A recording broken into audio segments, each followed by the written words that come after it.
La niña de sus ojos. De Antonio Díaz Viñamil. Capítulo 18. Al irse a la cama, Tommy no pudo conciliar el sueño. En su mente, como en un caleidoscopio, se fueron formando y reformando figuras, imágenes y escenas bajo el enloquecido estímulo de sus últimas sensaciones. Al fin, después de varias horas, vencida por la fatiga física y el desvelo, fueron apagándose uno tras otro los fuegos de su imaginación y se durmió. Despertóse cuando ya estaba bien comenzada la tarde. Lentamente fueron aclarándose sus recuerdos. Al principio no sabía discriminar si fueron una realidad o un sueño. Pero a medida que se fue dando cuenta cabal de lo ocurrido, su espíritu, algo serenado por el sueño, y su corazón, tranquilizado por la calma y la soledad, le mostraron el valor trascendental y gravísimo de su conducta. Un rubor hasta entonces nunca sentido, fruto exuberante de su recta conciencia, encendió su cara ojerosa y la obligó a entornar los párpados como un velo que su pudor quisiera tender sobre la visión de escenas atrevidas. Luego comenzó a considerar su situación. La felicidad que acababa de conquistar con el amor de Joaquín le dejaba un sabor amargo e inquietante y comprendió que la vida, al darle por fin, la posibilidad de satisfacer su juventud sedienta de afectos, le iba a cobrar un precio insospechable y tremendo. Aún más. Se dio cuenta de que el afán de ser feliz la convertía en una usurpadora del derecho de otra mujer joven como ella. Que era una intrusa que se había aprovechado de la amistad de un hombre bien nacido y generoso y de la circunstancia de un incidente conyugal, como tantos, para colarse traidora e hipócritamente en un hogar honrado, desplazar a una esposa legítima y arrebatar a un nuevo ser inocente el cariño del padre desde el trance mismo de su gestación. Su conciencia, lanzada por el rumbo de sus inexorables recriminaciones, la hizo ver que por ese camino y con tan malas artes, muy medrada sería la dicha que pretendiera conquistar. Y sin embargo, malogrado su conciencia, cómo amaba a ese hombre y cuánta ternura tenía acopiada para mimarle. Por su parte, Joaquín Arenal, ardiendo de impaciencia, tuvo que permanecer, muy a su pesar, 2 días en su casa atendiendo a su esposa en una crisis nerviosa complicada por su estado próximo a la maternidad y por la escena que él, al volver después de la última entrevista con Domi, le hizo planteándole categóricamente su decisión de quedarse en el país. Su índole noble en el fondo y doble obligación de marido y de médico le habían decidido a quedarse junto a la paciente y cuidarle con esmero.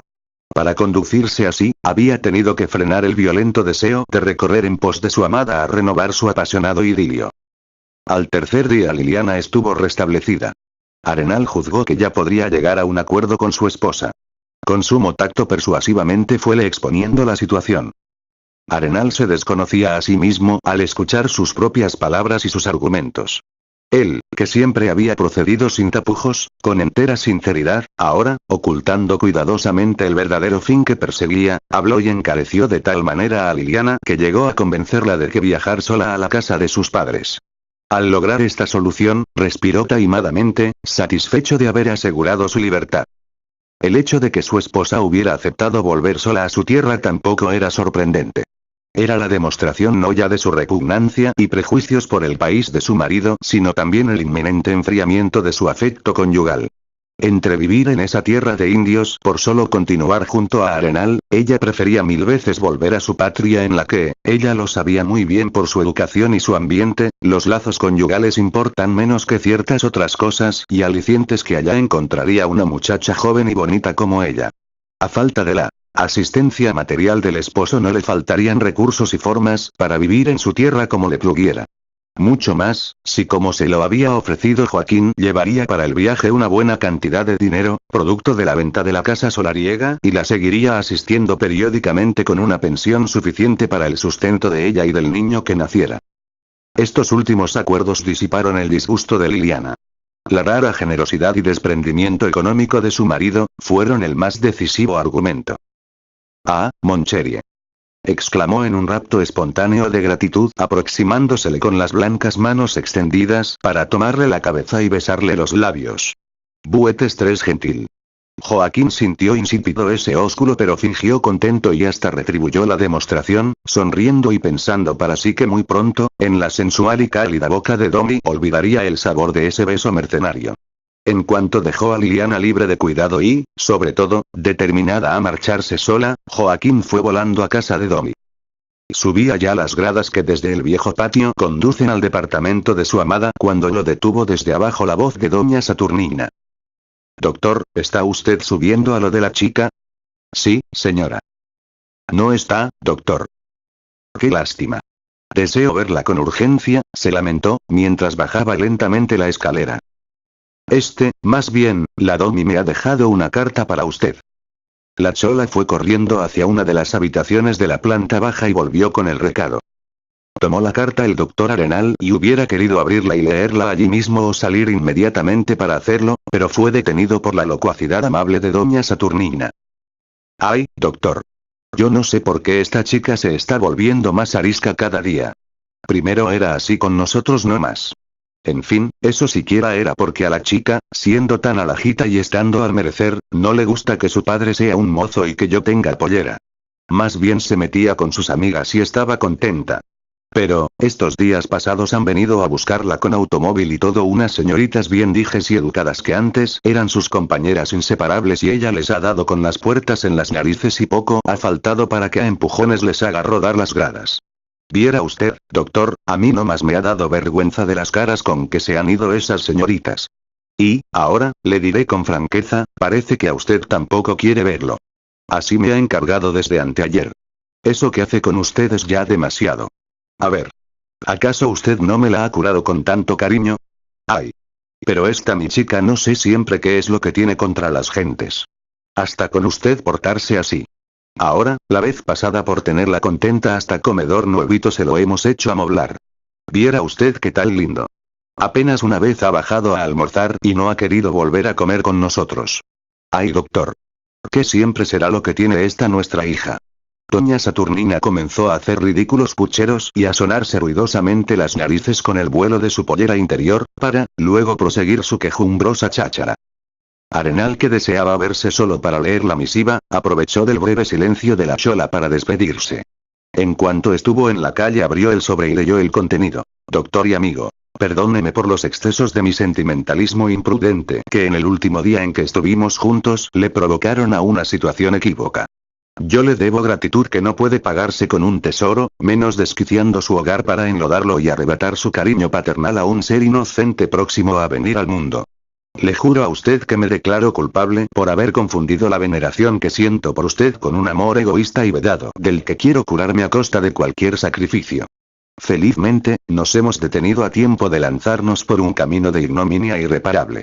Hagamos, pues, alto y separémonos para siempre. Usted ha probado ser un perfecto caballero. Yo también quiero probar mi capacidad para vindicar la plebeyez de mi cuna tratando de ser honrada. Solo así podré considerarme digna de su afectuoso recuerdo o siquiera de su olvido generoso. Adiós para siempre. Tommy. Con la vista nublada y desconcertado por la emoción, Arenal siguió andando como un autómata sin cuidar el rumbo de sus pasos. Cuando se serenó un tanto fue a derribarse sobre un banco solitario del parque al que la casualidad lo había llevado. Sentado allí y después de haber enjugado el sudor de su rostro, desarrugó el papel que en su desesperación había estrujado entre sus manos crispadas. Tornó a leerlo, pronunciando con palabras lentas y graves el texto, como si tratara de meter en su cabeza la realidad que le acontecía. Horas después, se levantó fatigado y abúlico. Pero le movía un secreto imperativo y empezó a caminar lentamente hacia su casa. Ese era el único camino decoroso que le señalaba aquella carta. Efectivamente, tal como se lo había dado a entender doña Saturnina, en una forma tan torpe al doctor Arenal, Tommy había ordenado decirle al doctor, cuando llegara a la casa, que ella no estaba. Con sangre y dolor en su alma escribió esa carta que había dejado para su amigo. Temblando de emoción y de desconsuelo, oyó decirle a su madre que el doctor Arenal ya había recogido la epístola.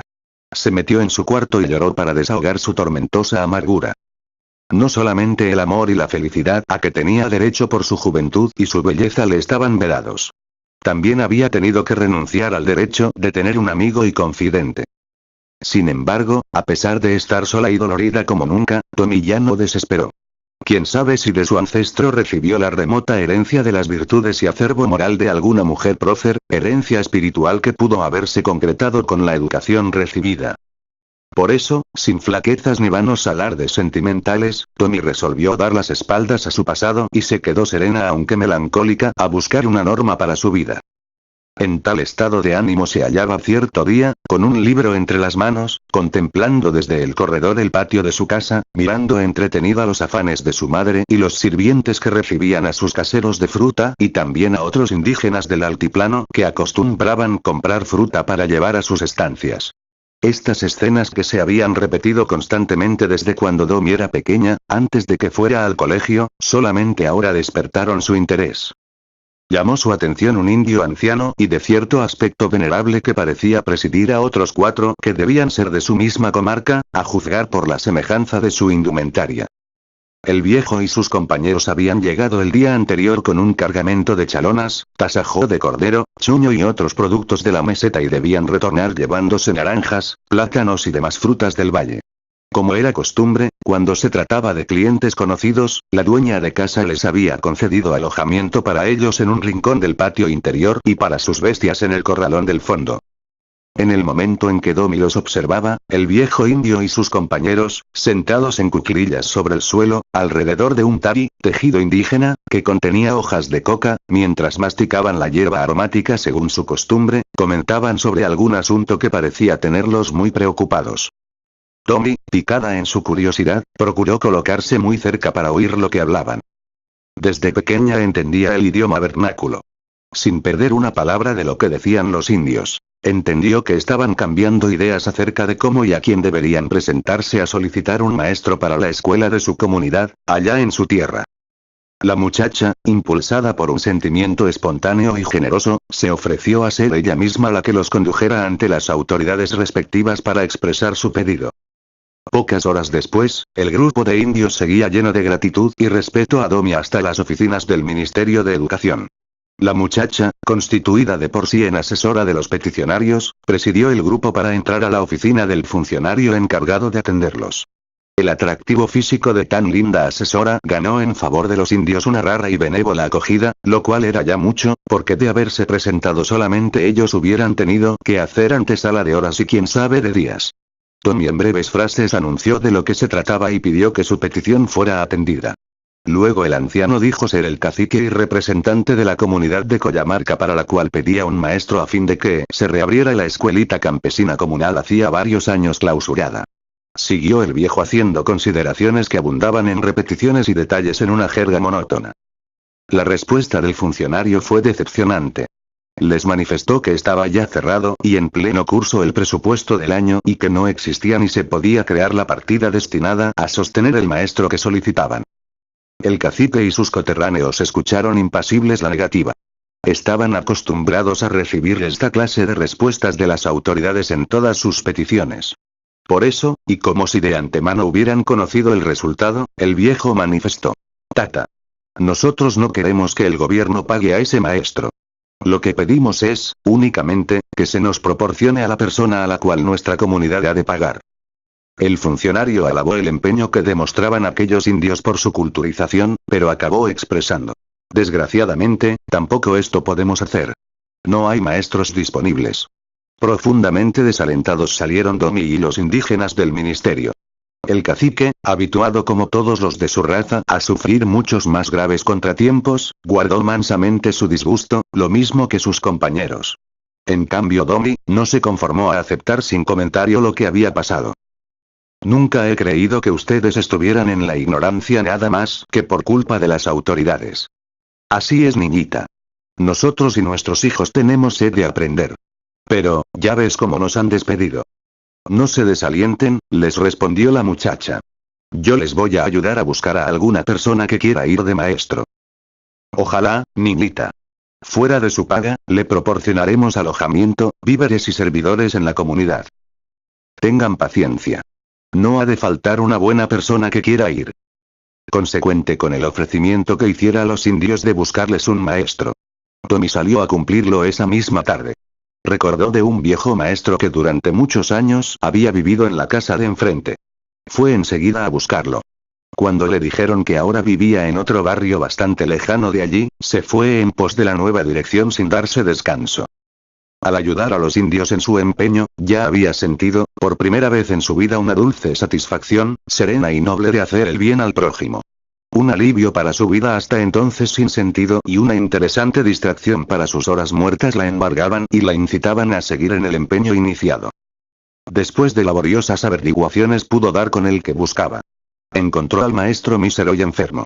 Al conocer el deseo de la muchacha, el viejo le manifestó que estaba jubilado y que casi había perdido la vista, por tanto le sería imposible tomar el cargo que le ofrecían. Todo lo que Domi pudo conseguir fue que el anciano le indicara la dirección de algunos ex colegas suyos que acaso quisieran ir a trabajar a la comunidad. Después de haber salido de la casa del maestro, Domi se preparaba a seguir sus indicaciones y para el efecto caminaba por cierta calle en pos de un candidato cuya dirección había anotado. De improviso se encontró frente a Arenal, que venía en sentido opuesto y por la misma vereda. La muchacha se halló tan cerca de su amigo, que, aunque quiso, no pudo eludir el encuentro. Por su parte, Arenal en cuanto la vio apresuró sus pasos. Domi. El destino ha podido más que tú. Más que yo. ¿Por qué? Has vencido tu propósito de no volver a verme. Ese propósito, Joaquín, lo impone un deber sagrado. Y es preciso cumplirlo por encima de todo. ¿También por encima del portento de saber que nos amamos? Precisamente, Joaquín, por encima de eso. ¿Quieres renunciar a la única dicha que nos ofrece la vida? ¿Es posible esto, Domi? ¿Es humano que tú, que tanto has sufrido y llorado por un amor que te salve de tu soledad espiritual, de tu desamparo social y que colme tus ansias infinitas de ternura, ahora que lo encuentras lo deseches cruelmente? Piensa que esa crueldad no solo me hace víctima a mí, también te hiere de muerte a ti. Joaquín, díjole la muchacha con la voz quebrada por la emoción, no hables en esa forma implorante que me partirá el corazón pero no podrá torcer mi firmeza. Estas replicaciones son una tortura inútil. Las temía. Por eso quise que mi carta fuera lo último que hubiera entre los dos. Despidámonos aquí mismo, Joaquín. Tengamos la suprema abnegación de ser más grandes que nuestra desventura. Domi se paró en seco y extendiendo la mano a su amigo volvió hacia otro lado la cabeza para hurtar a los ojos de él el intenso patetismo de su rostro. Joaquín, anhelante y por eso mismo obcecado en detener a la muchacha, le tomó la mano para retenerla con todas sus fuerzas, mientras le decía: No, Domi. No te vayas así, dejándome solo una carta breve y terrible como una sentencia de muerte. No seas implacable. No te marches sin antes decirme por qué la mujer cariñosa y tierna que hallé en ti se ha transformado tan repentinamente en una roca insensible. Dime qué ha ocurrido para que hubieras cambiado tanto. He pensado en el paso que íbamos a dar y he visto que frente a mi pobre amor se alzan tremendas razones. ¿Razones? ¿Crees tú que exista alguna más imperiosa que nuestro derecho a ser felices? Sí. La razón incontestable de que te debes a tu esposa. Ese obstáculo ya no existe. Para comunicarte que yo era libre, corrí a tu casa cuando me encontré con tu terrible carta. Pues bien, alégrate. Liliana ha consentido en irse sola a su tierra. No, Joaquín. Esa no es la solución que te honre ni que a mí me satisfaga. ¿Por qué? Porque no puedes abandonar, o mejor dicho arrojar así a tu esposa. Esa mujer odia nuestro país, pues que se vaya al suyo. ¿No crees que es la mejor solución? Pero, tú, que eres todo un caballero y al mismo tiempo un médico de conciencia, no puedes olvidar que el caso de tu mujer es semejante o más grave aún que el mío. Ella es también una inadaptada, una mujer nacida para otro ambiente y que, a pesar de su amor por ti, no puede vencer su medio tan diferente y remoto donde tú quieres obligarla a vivir, es ahora una incomprendida por su propio esposo, por el único hombre obligado a auxiliarla y evitarle su tortura. Dime, Joaquín. Tú que me has curado con tanto esmero, que me has aconsejado y confortado hasta sacarme de mi tormentosa abulia procediendo nada más que como profesional, ahora que se trata del caso de tu propia esposa, has de negarle tu cariñosa comprensión, tu esmerada asistencia y hasta tu piedad, nada más que por entregarte a una pasión inconfesable. No se trata ya de eso. Tommy. Esta separación que hemos acordado con Liliana es la providencial liberación que me llega de un amor equívoco y pasajero que se ha convertido en calvario tanto para mí como para ella.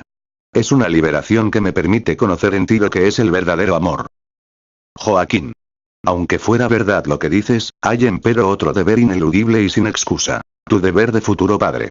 La obligación suprema que tienes de custodiar a tu hijo durante su gestación, cuidando y acompañando solícitamente a la madre. Debes estar junto a ella hasta el trance solemne de recibir en tus brazos al recién nacido y darle tu amor como la primera merced generosa que le ofrezca el mundo. Imagínate el desamparo de ese inocente niño si su padre, tú, mi caballeroso Joaquín, en lugar de acudir junto a él, te quedaras junto a una amante. ¿Imaginas tal inhumanidad y cobardía? Yo no quiero que por mi causa seas inhumano y cobarde. Jamás. Por favor, Tommy. Me has hecho vacilar. No me digas ya nada. Quise evitarte la crudeza de mis razones, porque a mí también me laceran el alma. Porque te las formulo con mi corazón que sangra. Pero tú lo has querido, Joaquín. Y, ya ves cómo nos hemos dañado el alma. Ahora que has oído todo y que has visto lo inútil de soñar en una falsa aventura, olvidemos todo lo de la última noche y volvamos a situarnos en el tiempo en que fuimos nada más que amigos. Que no quede entre nosotros más que esa amistad. Ella valdrá más, infinitamente más que la frágil locura que la fatalidad nos tendió como un lazo. Esa amistad será lo único que pueda valernos para que yo me sostenga frente a todo lo que el destino me depare. Tommy de mi alma. ¿Podremos cumplir lo que invocas? ¿Resistirán nuestros corazones sin quebrarse? Sí, Joaquín.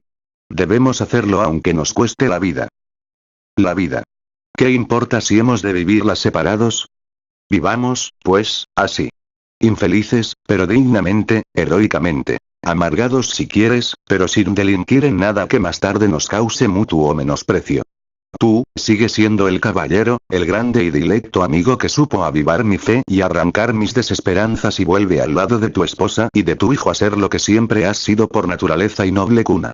Y, déjame a mí también que estrangule mi amor para que pueda buscar un ideal que me permita redimir el estigma de mi origen plebeyo y salir a flote de mi conflicto hogareño y social. Déjame, por Dios y vete. ¿Me arrojas de tu lado? Mírame. ¿Ves en mi angustiada cara que ya no puedo más?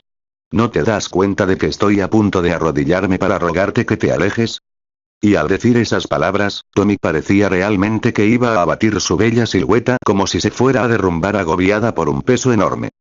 Por Dios. Tommy. No prosigas. Me iré. Ya sé lo que debo hacer. Me lo has enseñado a costa de durísimos golpes en el corazón. Adiós, Tommy. Me voy. Pero me voy llorando. Sí, Joaquín, añadió la muchacha, dulcificando su voz repleta de ternuras recónditas y desesperadas. Vete. Llórame con todo tu amor, como a una víctima del destino. Así lo prefiero. Llórame perdida antes que conservarme a tu lado venal y concupiscente. Adiós. Adiós, mi vida. Adiós para siempre. Así, en la desierta calleja, ajenos a la indiferencia de los desocupados transeúntes, se despidieron Tommy y Arenal. Después de aquel encuentro, Tommy no atinó a seguir buscando maestro para los indios de Coyamaca y se volvió a su casa. Llegó anegada el alma de pena, rebosando de infinita amargura, pero al mismo tiempo colmada de satisfacción heroica por haber enderezado bizarramente el carácter de su espíritu. Ya no era su primer amor. Tampoco era la mujercita mimada y vanidosa que estuvo a punto de sucumbir en los lazos de su seductor. Era la mujer madurada por la adversidad que supo estrujar su gran amor por respetar un hogar ajeno. La mujer que había sabido defender la dignidad de un hombre, del hombre amado, aún contra la insensata pasión de él mismo. La que había salido del desenlace dolorido pero serena y con fuerzas y fe suficientes para seguir luchando contra nuevas desventuras. En la melancólica tranquilidad de su alcoba se puso a meditar en lo que haría de pronto para hurtar su espíritu a cualquier flaqueza futura. Para ejemplarizarse recordó a las grandes mujeres de la historia conocidas en sus estudios y en sus lecturas posteriores.